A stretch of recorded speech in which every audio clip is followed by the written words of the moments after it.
Greetings and welcome to today's educational program, Defining Quality to Apply to Everyone, Everywhere by Dr. Gregory H. Watson.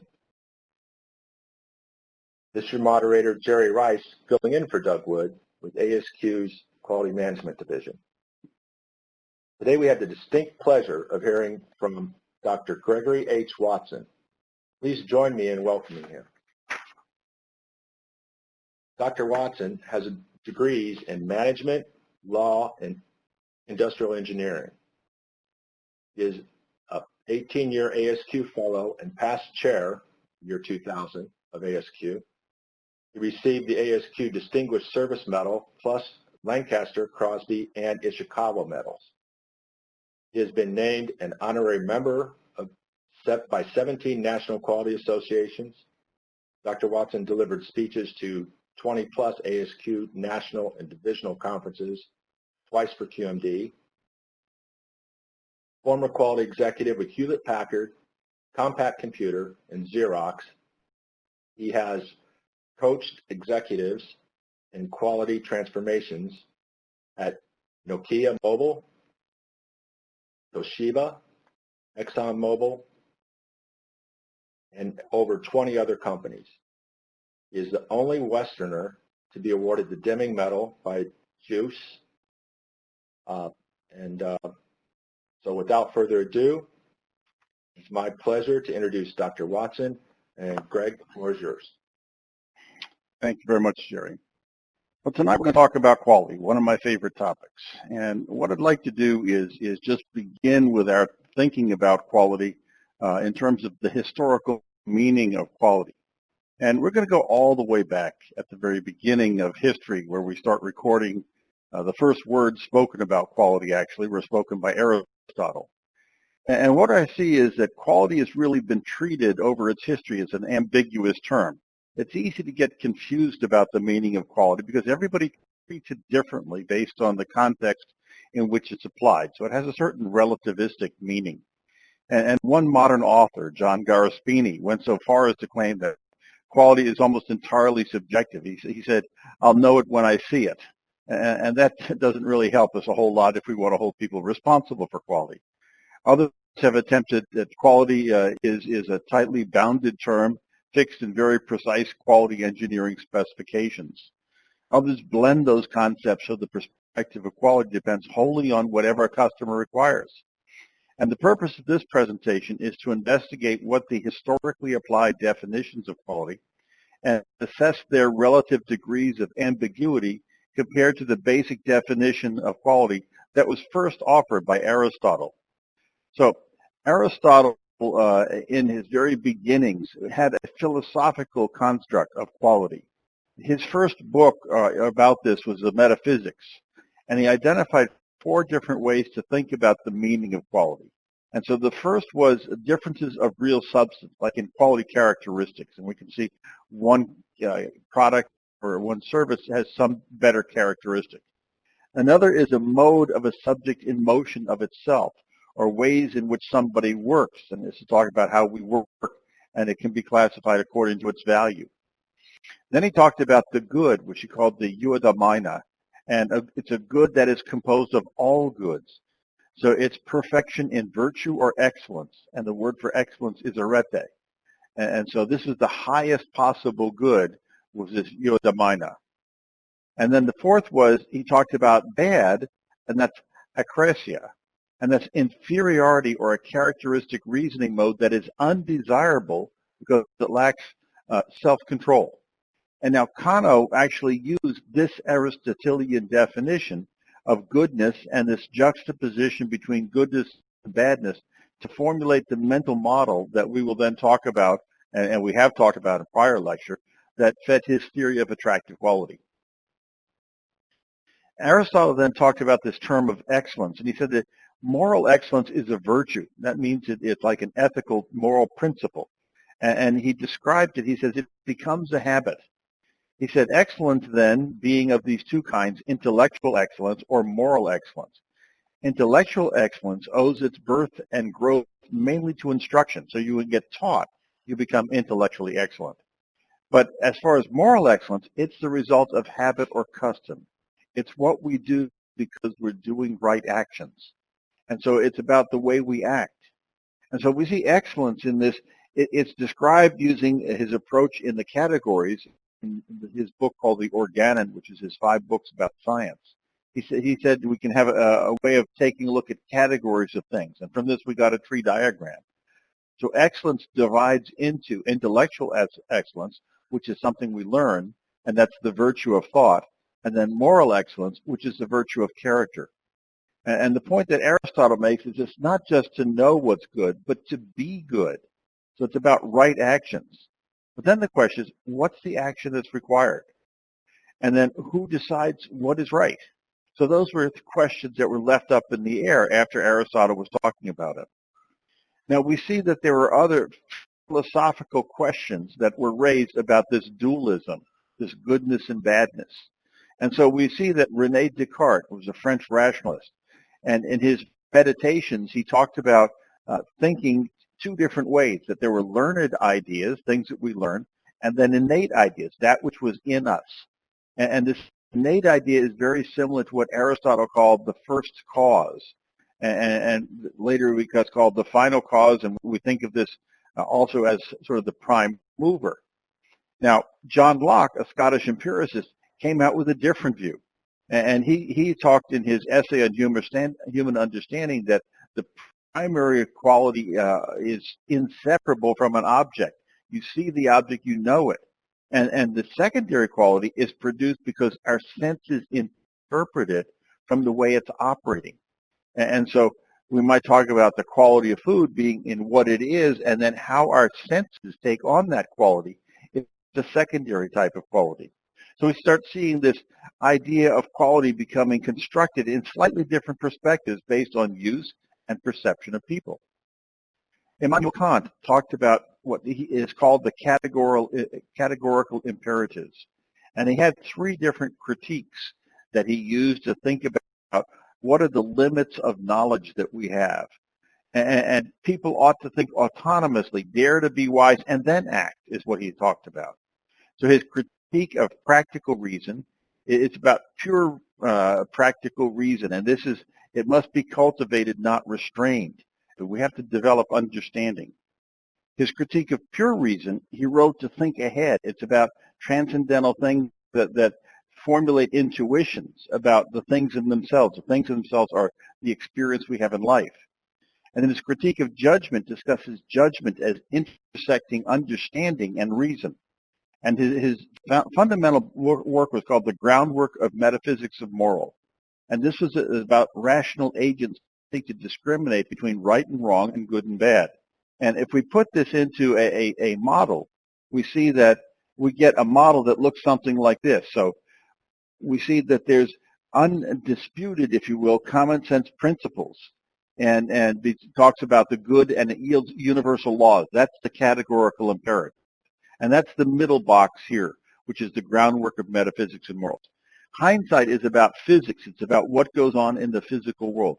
And that was his critique of practical reason. And then insight came from his critique of judgment, where he talked about beauty as being a purposeful free play between imagination and understanding, where we think about what could happen based on our understanding of the past. And then foresight is thinking to the future based on logic, and we're acting then as a rational agent to what should become universal law. And so as we see this happening, Kant said, I ought never to act except in such a way that I could also will that my maxim should become a universal law. And that was his categorical imperative, that thinking ahead, thinking to the future, it should be something that applies to everyone, everywhere. Now, we start seeing that in our last century, the 20th century, that Walter Shewhart came and he started talking about how do we have an industrial application of quality. And in particular in his book, The Economic Control of Quality, he talked about 2 aspects. He said there's objective reality, and that is about where you have an object that's not influenced by how we interpret it. And he says this was an actual entity, a thing in itself, which is what Kant called it. And then there's a subjective reality. It's how we interpret, how we feel. And in this subjective reality, Shewhart uses this to talk about the goodness of a thing, which he says is applied to the outcome that was fashioned into a particular manufactured product. In his 1939 book, he talks about this a little bit further. He said, hindsight, looking at the past with data, supplements foresight, the projection into the future, what productive operations ought to be. And he says, a view backward often adds materially to a view forward. In other words, if we understand history, we understand how we can project things might be occurring in the future. Now, Shewhart, in his book, I feel that very much poor Mr. Shewhart was very cornered by his boss. His boss had an objective in 1931 to describe the economic way to control quality. And one of the ways he did that was he forced Shewhart to name this book Economic Control of Quality of Manufactured Products. And if you read the book, you'll see very carefully that there are only 2 pages where he talks about economics, and both of those were about eliminating scrap and rework. So that's not really what I would call economic control. We'll come back to economics in a little bit, though. But Shewhart did talk about, for about 300 pages out of 700, about a theory of control. And he said that there were 6 stages in the ways to develop better ways of thinking about how we use past experience. And this was an argument that had been going along for some time: belief, justified true belief. Essays by William Clifford in 1877, The Ethics of Belief. William James in 1896, The Will to Believe. And they started talking about these first 3 categories that Shewhart has. Belief, the future cannot be predicted in terms of the past. We are victims of whatever happens. And that's just pure belief. It's blind faith, if you will. The second is belief that the future is preordained, that somebody is actually dictating this. And this was the very early principles of the gods being dictatorial and playing with mankind. And then the third level was inefficient use of past experience in the sense that experiences are not systematized into law. And so here we start seeing these 3 levels of belief actually have different types of probabilities associated with them. The first one is just pure personal probability. It's whatever we think it is. The second is there is some structure to this, and maybe it's like rolling the dice, and I know I'll get 1 out of 6, and I can keep doing that, and that's going to be fixed. And then justified true belief is based on some sort of understanding about the structure of things. But it hasn't yet become a law. The level 4 he called control within limits, and we know this now as statistical process control. He said level 5 in this control theory is what he called maximum control. And this is what we believe in today is called engineering process control. This is happening in our digital world. We have digital sensors. We pick up the meaning for it. We feed it into a computer. It gives us some adjustments to make. We feed it back to an actuator, and then that readjusts the process to keep it in a state of control. And then the 6th level is knowledge of all laws of nature, exact science. And this means that we can actually create a formula that describes exactly what will happen, and there is no variation. Things like radioactive decay of uranium or carbon-14 or something like this follow exact laws of nature, or the Planck's constant, so forth.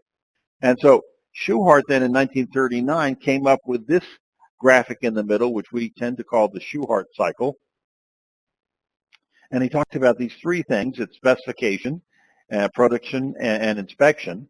And so one of those is hypothesis formulation, hypothesis testing, and experimentation. And then we have conclusions that are drawn.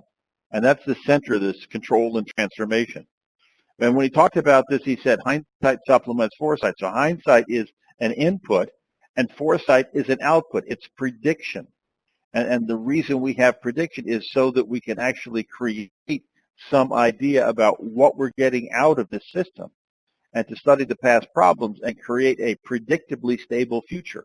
And Shewhart is basically applying Kant's trilogy in thinking about exactly the same idea of how to drive quality. Now we start seeing Japanese contributions to quality definitions.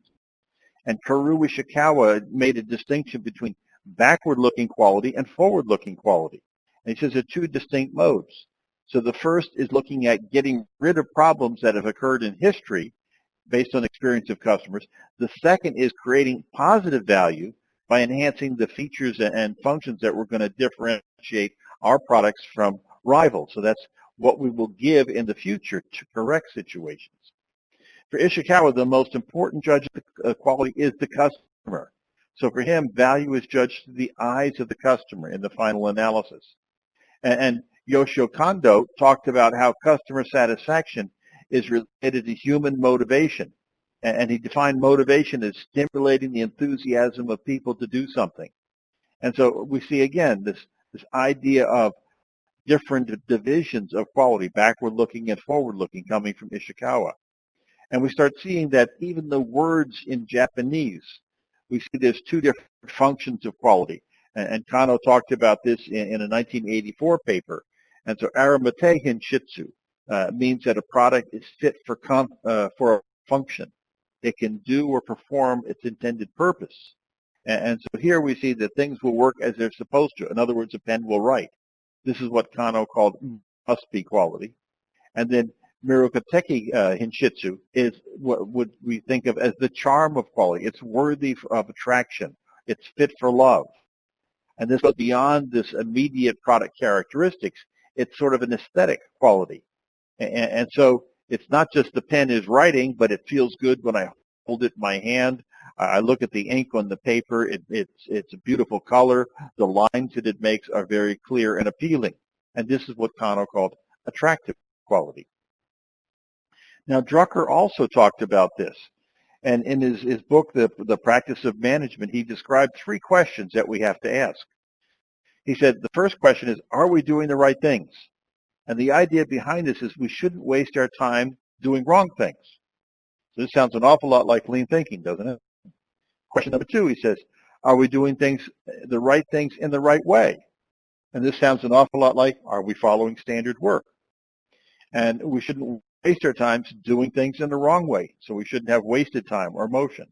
Question number three, are we doing things the right way at the right time? And are we doing the right things in the right way at the right time? And now we're talking about the sequence. So we should make sure we're doing the priority things first. And so all of these are talking about we have to critically examine the things that we're doing and spend time thinking and reflecting about those things. Dr. Feigenbaum discussed what is called now total quality. And he says it's something that's perceived by the customer. It's outside in, not inside out. It's not the company telling the customer what quality. For him, quality and cost were identical, and that it required a commitment of everyone in the organization. It wasn't a functional job. It was a job that everybody had to deal with. And he said that it's also interrelated quality and innovation, that they're mutually beneficial. And that managing quality is actually how you should manage the business. And it's not temporary quick fixes. It's a process of continual improvement that gauges in productivity, and then we get beneficial investment in quality that drive that productivity. So it's engaging both the customers on the outside as well as our suppliers who are helping us and joining us as partners in this activity. Deming talked about quality as an objective function of customer requirements. And he had sort of what I'd consider a multi-dimensional concept of quality. So depending on perspective that's taken, so workers might be proud of their work, and managers may consider quality the result of products produced that meet specifications. So he says it's okay to have different ideas about what's quality. And he says whatever you do, don't destroy the joy of work that the worker has. He says in general, quality is defined by satisfaction of customers according to their needs and expectations, but it must be predictable in an acceptably uniform and dependable way, in a standard that's suited to customers. And it also has to be dynamic and change according to changing standards. Duran came along and he talks about quality in a very broad definition, which we call fitness for purpose. And he said that it meets the customer's need and leads to their satisfaction. In other words, it's fit for the purpose of the customer. He says one way to achieve quality is to improve it project by project, one project at a time. And the method to deliver those results are by planning, control, and improvement, what we call the Duran trilogy. Improvements can be made either incrementally and evolutionary or as radical breakthroughs. and he was introduced this idea of breakthrough technologies. And for him, top management must be quality-minded. It became a leadership activity in the organization. Philip Crosby defined quality in a little narrower sense. He said it's conformance to requirements, doing it right the first time. And that was his 4 principles of what doing it right meant. So quality is conformance to requirements. So it's from the product and the customer indicators. What are we actually going to be focusing on there? Quality is a system of prevention, that the performance is 0 defects relative to those requirements. And the performance, the measure of quality is the price of nonconformance. And for Phil, quality was free, because if we take quality, take all the non-quality out, we're actually removing costs from the organization, and we should be then saving money in that process. Genichi Taguchi came along, and he broadened the idea some more, and he says, the cost is more important than quality, but quality is the best way to reduce cost. And the cost of quality is the loss caused to society after a product is released to customers for use. So what Taguchi is saying is that the biggest cost is the impact that bad products or bad services have on the customers and the society around us. So that if we get those losses under control, we do that by creating a product that is not deviating from functional requirements, because it's been designed in a way that is what he calls robust quality. And so product quality requires this robust design. And then Dr. Kano comes along, and he introduces the last concept that we'll talk about in terms of these philosophies, and that is attractive quality. And he says that attractive quality anticipates latent unspoken needs of customers. And he says that quality can only begin if top management is conscious of the critical need for organization-wide commitment to quality and its own responsibility for introducing that activity. And he says not all attributes are equal in their eyes. Some quality attributes will increase the value to customers because they're attractive, and even if they're not well designed, they will not decrease the value to the customers, because the customer really wants to have them. And so we see Kano's model, and we spent one of our sessions talking about that, so I don't want to bring it in other than to say that this is probably, along with Shewhart's, 2 of the most important mental models we have that define quality for us today. Now, Kano's model, what's important, is based on Hertzberg's hygiene motivator theory. And Hertzberg said that there's 2 things. Hygiene factors are the things that Kano called must-be quality. Motivators are what he called attractive quality. And so as we look at these, we start seeing that implicit in the judgment of quality is a psychological component. And this is about the insight of how do we see the application relative to the customer's perspective. Now, I have a favorite Japanese haiku, Matsubasho, and if you've seen my webinars before, you see that sometimes I have it, and I use this to remind myself, don't seek to follow in the footsteps of the old masters. I shouldn't become a person who says Deming got it all right, or Duran got it all right, or Crosby, or Feigenbaum, or anybody got it all right. It says, seek instead what those masters sought. Why did they come up with their words? Why did they create their definitions? What was the thinking behind that? And what does that mean to us today in the circumstances we're living in?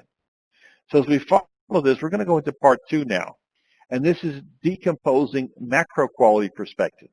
What do we mean by what Duran was calling big Q, or big quality, compared to little q, little quality, which is operational? That's what's happening in daily management. Big Q is what's happening in the executive function. So if we want to understand the metaphysics of quality, we have to have some sort of transcendental definition of quality. And I'm going to go back now to bring forward the definition that Aristotle was offering. He said it's the relentless pursuit of goodness, so quality is the good, coupled with the persistent avoidance of badness, not having the bad happen. And so as we start taking a look at this, that's a very high level, and it doesn't have much meaning for us. So somehow we have to operationalize that definition so we understand what does that mean in a real-world commercial or productive application. Now, if I decompose this meaning of quality, I can use the example from medicine. That is the Hippocratic Oath of professional doctors. And they say that there is an ethical decision that doctors must make. Primum non nocere. First, do no harm. And the core principles of medical ethics are, I will respect scientific gains of those who've walked before me. So what have we learned from the science of those who've been before us? I will protect the environment which sustains us. I will abstain from all intentional wrongdoing and harm. Practice two things in your dealings, either help or do no harm. So this is goodness that's careful of unintended consequences from our actions. So from this viewpoint, how should we judge then goodness and badness of our outcomes? Well, we have this transcendental definition of quality, and this persistent pursuit of goodness and coupled with the relentless avoidance of badness. But to make that operational, we have to say, well, what does that mean for product quality? What does that mean for service quality? And what does that mean for process quality? So how will we operationalize those deliverable specifics for our use? And we see this transcendental is actually macro quality, and we'll come back to that because this is quality that's above our company, above the firm. Micro quality is quality that exists within the organization. So as we start taking a look at this, we see there are some suggestions we can have. So product quality is fitness for use by the customer in the intended application and actual environment. So we're talking about the actual entity. What do we deliver as a product? So we have requirements. We have to have reliable results given to the customers. The customer is judging. It should be fault-free, and it should be cost-effective. So how would we change to achieve excellence in our organization if we're defining product quality in this way? If we're a service organization, it's different. We're not going to talk about the actual entity. We're going to talk about the actual experience of the customer. So here what we mean is consistent delivery of desired service level over an extended period of time and across all locations. So if I have different service points, that each of those service points should be delivering exactly the same service, and that service level is what customers consider our brand value. I can count on them to do this. So there have to be service requirements, like there were quality requirements, reliable results, everywhere it's the same, the customer is judging it, mistake-free operation, and it also has to be cost-effective. If we talk about process quality, then we're talking about focusing on the actual activities inside our organization. What are we doing to develop products or to deliver services? So this is maximizing the level of productivity relative to customer demand with minimal waste, cost, inefficiency, or loss. So again, now we have process requirements. Again, we want reliable results that are repeatable. Again, the customer will judge us. It should be waste and loss-free operation relative to the cost-effective outcome. And here now, the customer that's making the process judgment is actually the internal customer. This is the cost-efficient operations. This is what quality was talking about in that cost component in the process areas. So if we make quality real to its benefactors, we have to decide how will we define our quality. And so we have to operationalize the definition of quality so it's managed so the people in our organizations know what they must pursue and also what they must avoid. And our definition has to be informed by the content both of this transcendental definition, goodness and badness, and the specific deliverable requirements we get when we operationalize that into the business model that we have. And thirdly, we have to consider what are the industry practices or external constraints, and how do we encourage employee commitment and motivate their pursuit of quality. So we have this psychological component that also has to come into play of our definition of quality. So now we're going to turn to this third component of the presentation tonight, and this is talking more about this macro quality perspective. And when we start seeing this macro quality perspective, it actually, we see that the current inquiry we have into quality is about this current dynamic state. What do we perceive today about the situation? And this is combining these logical ideas of Kant, Ishikawa, Shewhart, and Kano. So we get input from the past. It's the variance hindsight. And so this is, if you will, this practical reason coming into play. And inside this box where we have current inquiry, that's our moral decision-making process. And if it requires some psychological insight, this balancing of the imagination and understanding, and that's where we start seeing this psychological component. We then want to have a predictive foresight, and that's the pure reason. How will we have logic about where we're going to go? And I call this the Bayesian moment. I've talked about this before.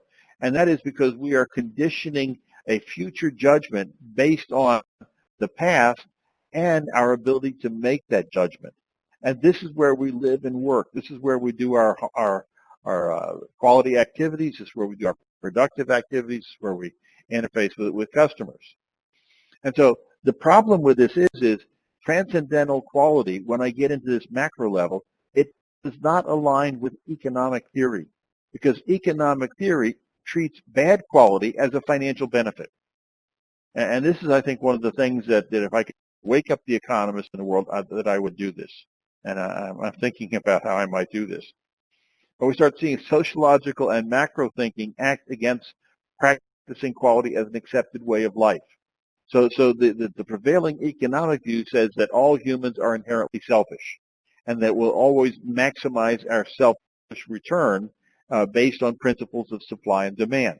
So quality pursues goodness for all society, and that implies decency in humanity. And that's not part of the economic theory. For instance, if we take a look at gross domestic product, and that's what we usually think about defining economic productivity. So it ignores the cost of depleting resources. So there's not being treated there. They're felt like they're, infinite. It essentially treats resources as available and free. And we also see that it counts many wastes as contributing positive value. So if I'm cleaning up after an oil spill that was avoidable, that's not a bad thing. It's actually raising GDP because we're putting productive work into the fact that we're cleaning it up.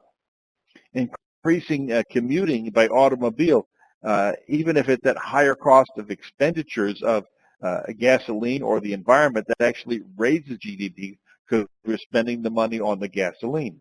If we provide medical treatment for an accident or pollution victims, or I'm talking about correcting surgical errors or hospital-induced infections, all of those raise GDP because they are considered to be services rendered for society.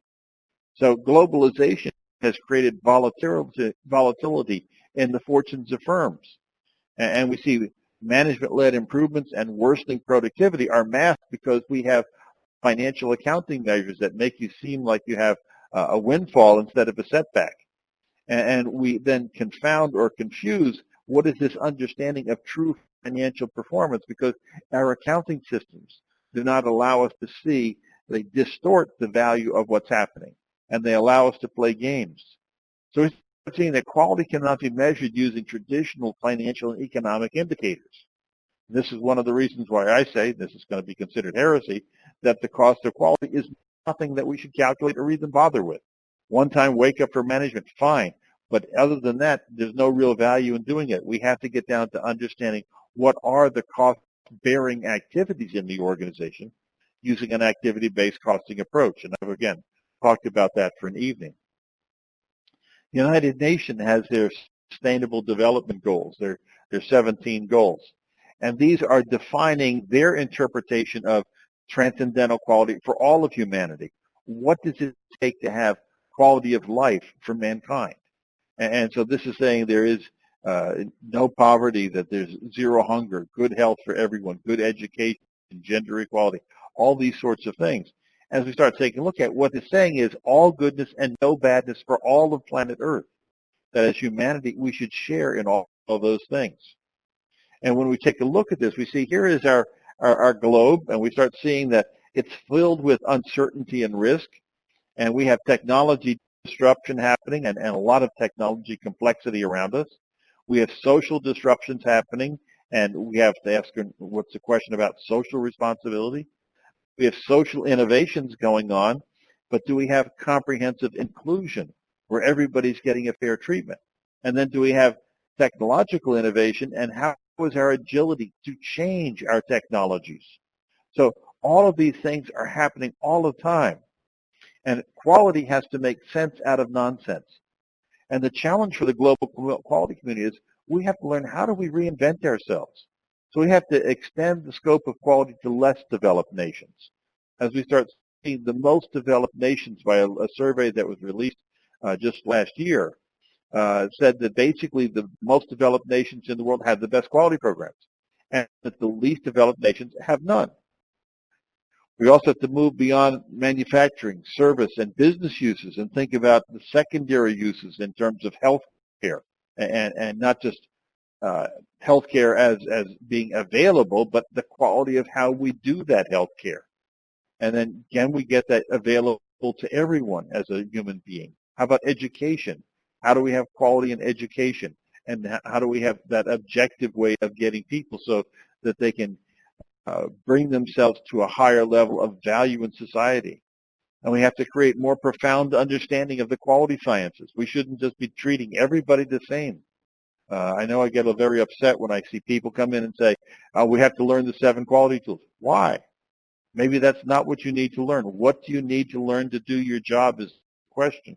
And as quality professionals, we have to be able to teach whatever it is they need to learn. And we have new technologies, and how do we integrate quality technologies into digital systems? Will they be totally replaced by digital technologies? And this is what my last lecture, or next month's lecture, will be about, talking about this digitization and the turbulence that it's causing. And then we need to emphasize data and evidence-based decision-making in the future. And we have to involve all levels and disciplines in the pursuit of the quality. It's not just a quality function, but it means we have to find a way of ingraining quality thinking into everything our organizations are doing.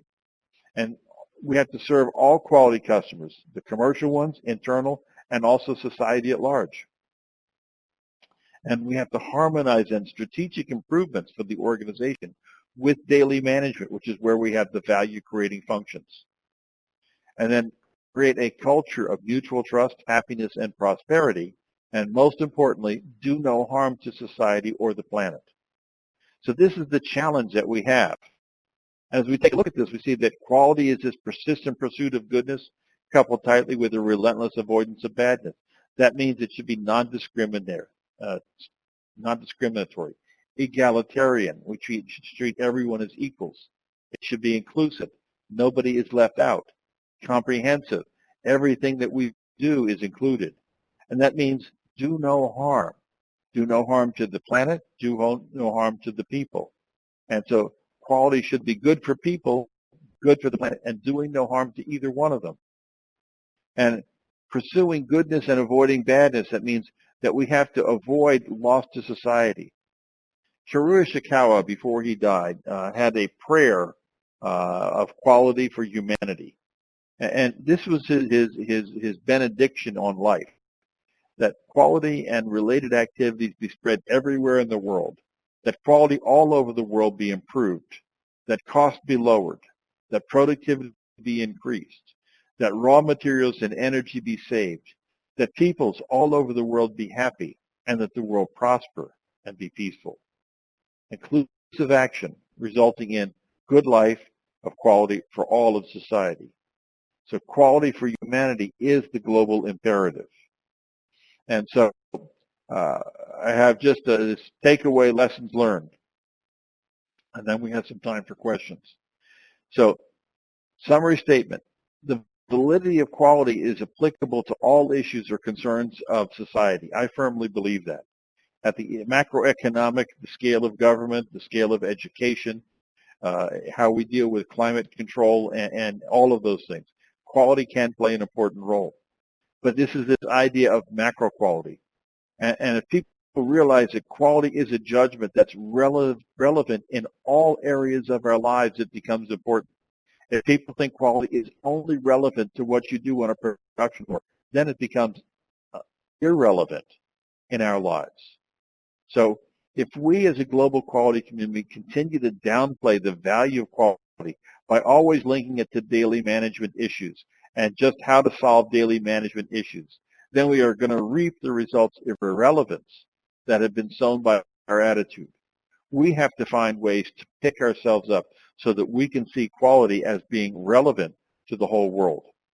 And so what I've tried to do in this webinar is first review the historical meanings assigned to quality, think about how we decompose this macro idea of quality. This is this relentless pursuit of goodness coupled tightly with persistent avoidance of badness, and how do we put that into operational issues? And then how do we think of this macro quality relative to the future and what it has to deliver for us? So I think we've allowed some time for questions. And Jerry, I don't know if there are some questions. Now we have, I think it's 15 minutes, because we've never been able to answer all of the questions we've had. And so I hope tonight that I've got this timing a little better. Well, at this point, I'm not seeing any come through. I'm looking at both the Q&A. I'd appreciate you'd work through the Q&A, but I am watching both windows. Any questions?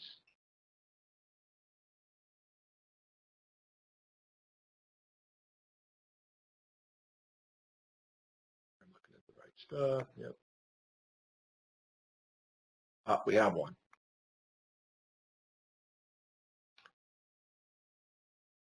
Okay, so the first question is, what do you think about quality being overseen by the operations management?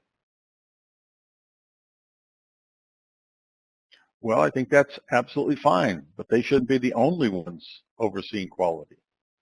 Operations should oversee it, service should oversee it, R&D should oversee it. Quality should not be packaged into just one part of an organization. Now, when you talk about the quality function, it depends on what the quality function is going to do. And I think each organization has to decide what they're going to do with quality, how they define it. So in many organizations, it's defined as product quality. And product quality is delivered in two ways: how you design it into products, so there has to be an R&D function or some sort of design function that's creating quality. And then there has to be some sort of production function that delivers it. So I'd say pretty much you can't answer that question generically saying this is what it's always going to be, but it depends on how the organization will define it and deploy it.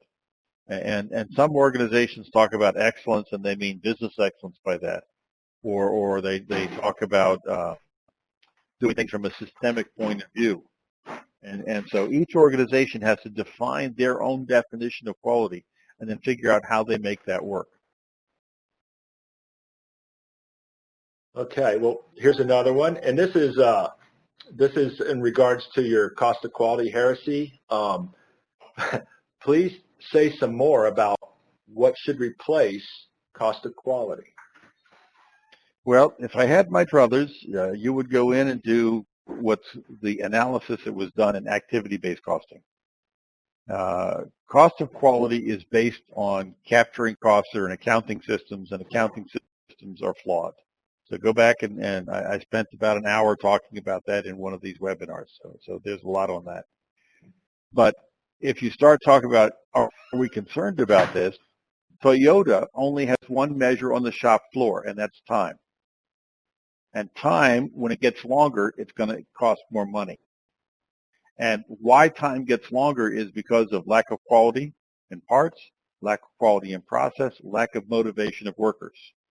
All of that then can be factored into time and money. And so you don't have to have a lot of indicators.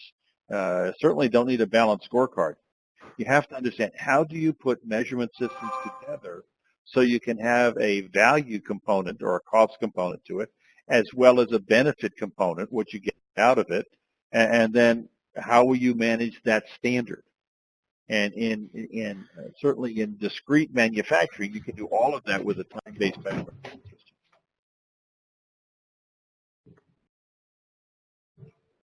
And here's one that I kind of picked up on too, is can you provide a better understanding of why Crosby indicates quality is free? Yeah. When Crosby was talking talking about this, he was talking about what is the price of nonconformance. And so here he had scrap, he had rework, and so forth.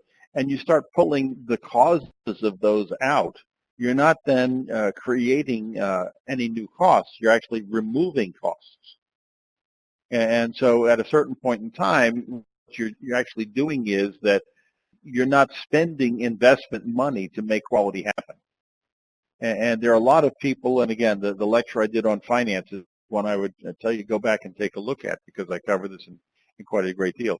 There's these curves that people see where they see the cost of quality or the defects going down and the cost of quality going up.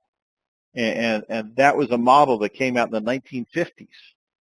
And the defects going down was because they were adding more inspectors and they could inspect quality out. In other words, they sorted out and they screened out quality, bad quality. And the cost that was going up was the cost of the salaries of the inspectors. So if you take a look at it, if you go through a engineered approach to quality, as you start getting the reasons for quality going out, you're actually decreasing all of those cost components. And so this is why he said you're not investing in anything, but quality is actually free. It doesn't require investment income to make it happen. So here's one. I struggle with teaching quality to senior or upper management, to people not in the trenches. They don't seem to get that quality doesn't happen without process, work, and time.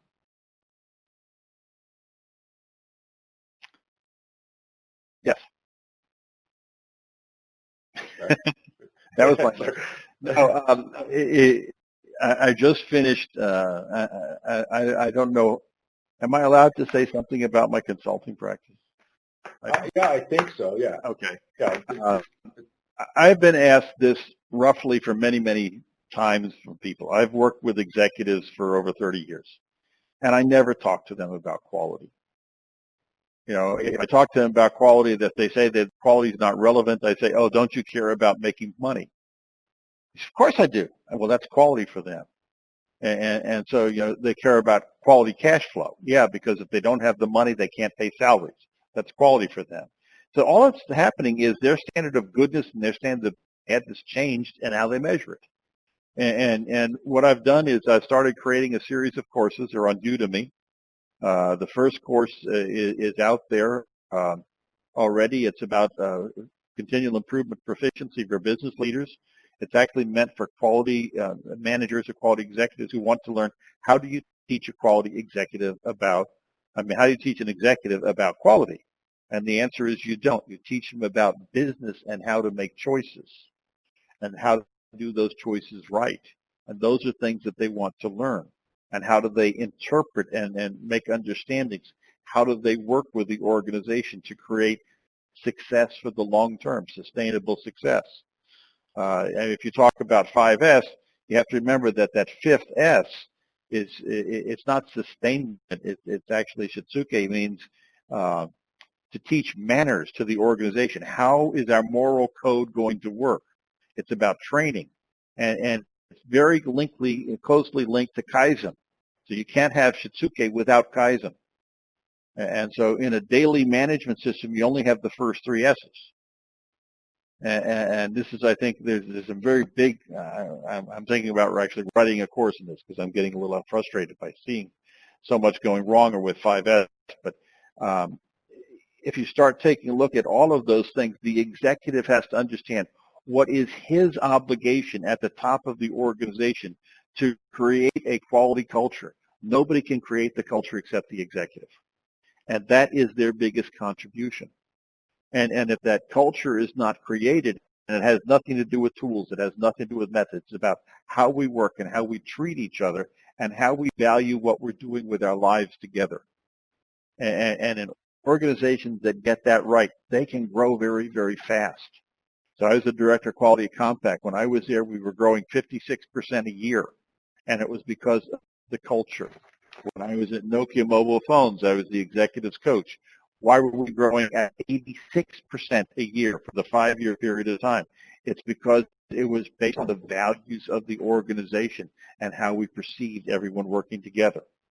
And this is fundamentally how Japanese companies that are run excellently, like a Toyota, and several others that I could name, they all are focused on a value-based system. And we have to come to understand that's what executives need to know. How do they value quality for the organization and how it fits in society? And this is something I remember I talked to John Young. He was CEO of HP, and we went in 1983, and we were going to teach them quality. And I remember that we had to teach them control charts. Well, we were teaching them several things. Control charts was one. Another one was flow charting, control charts, fishbone diagrams, and so forth.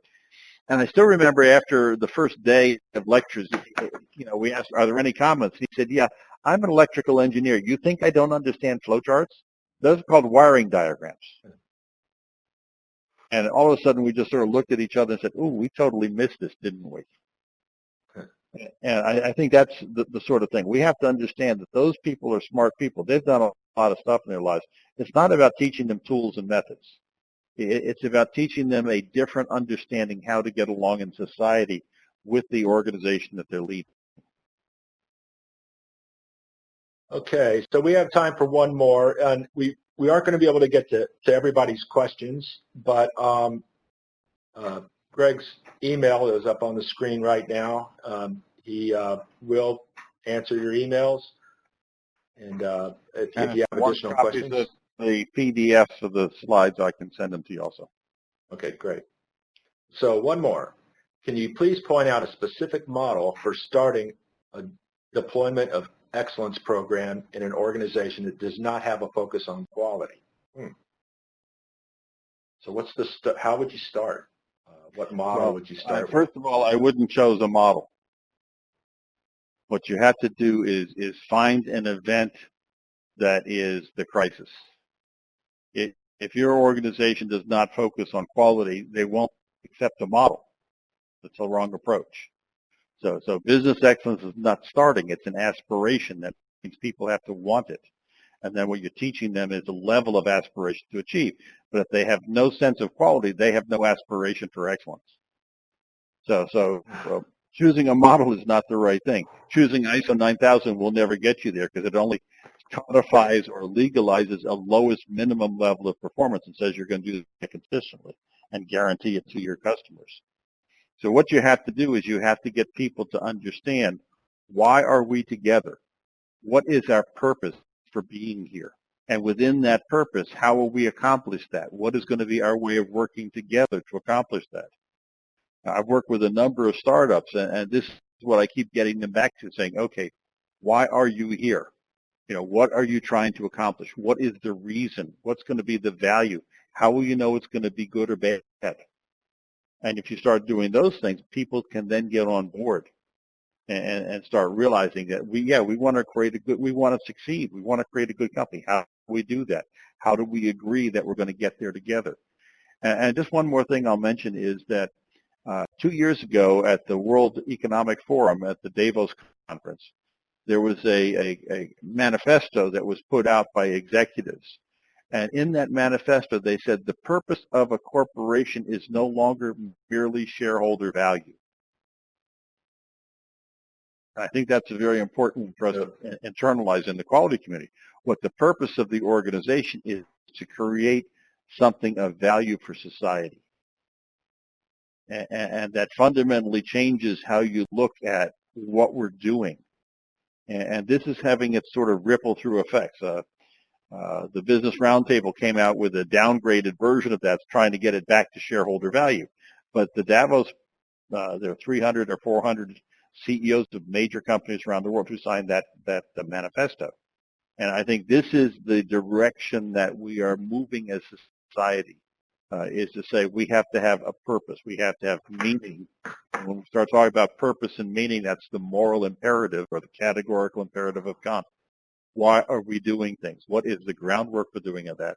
And in my view, the groundwork is quality. Very good. Okay, so like I said, additional questions can be directed to